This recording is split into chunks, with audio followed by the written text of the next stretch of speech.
Greetings, church, and happy Friday. I hope that you're all well and have had a good week so far.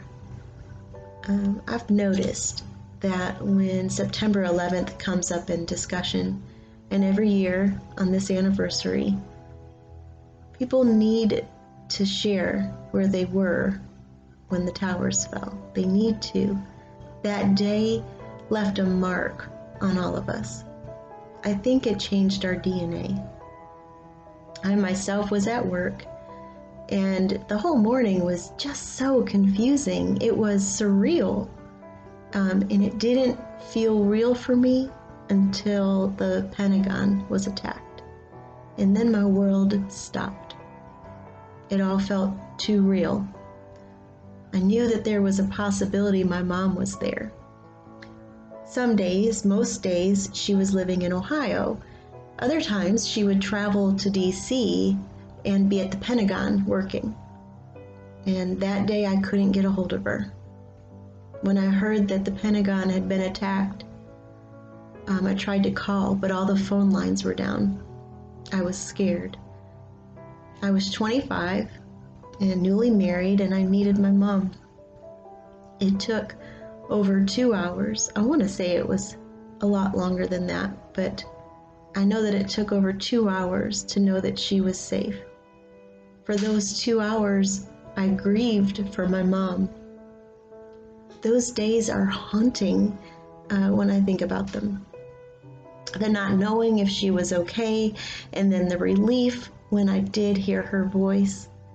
But then later, the guilt I felt for the relief when I saw the horrendous pain on people's faces because they would never hear their loved ones' voices again on earth. It was paralyzing. For days I sat in front of that television, I'm sure that you did too, wondering if it was finally over. I know that we all sat there watching the television wondering when the next attack was going to happen. And how were we going to respond? Would we be ready? I'm going to switch subjects for just a moment. Do you remember the moment you were saved as vividly as you remember 9/11? God does. There was rejoicing in the heavenly places. Let us dwell in the sweet relief we felt at that moment of our salvation. Let us reminisce the holiness of that moment. For God, the days that His children have rejected Him are painful. But when He hears our voice calling out to Him, desperate for Him, longing to hear His voice and feel His comfort, the relief from our Father's love brings celebration in heavenly places. Today, September 11th, we remember, we hope, we trust God, and we rejoice that God's power will always triumph over evil.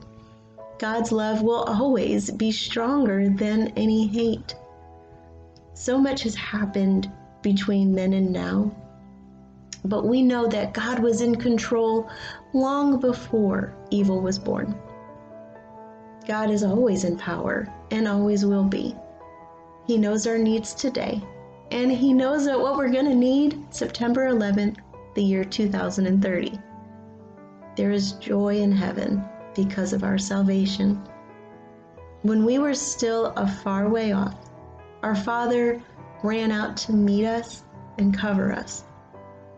I look forward to a day where there is no evil in the world.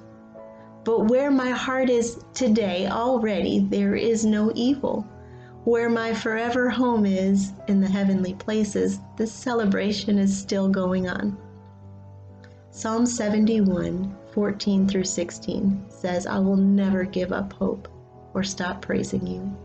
All day long I will tell the wonderful things you do to save your people.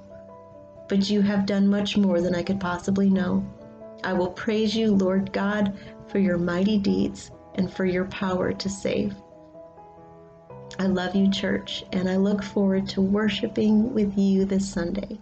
Have a great weekend. We'll see you soon. Bye.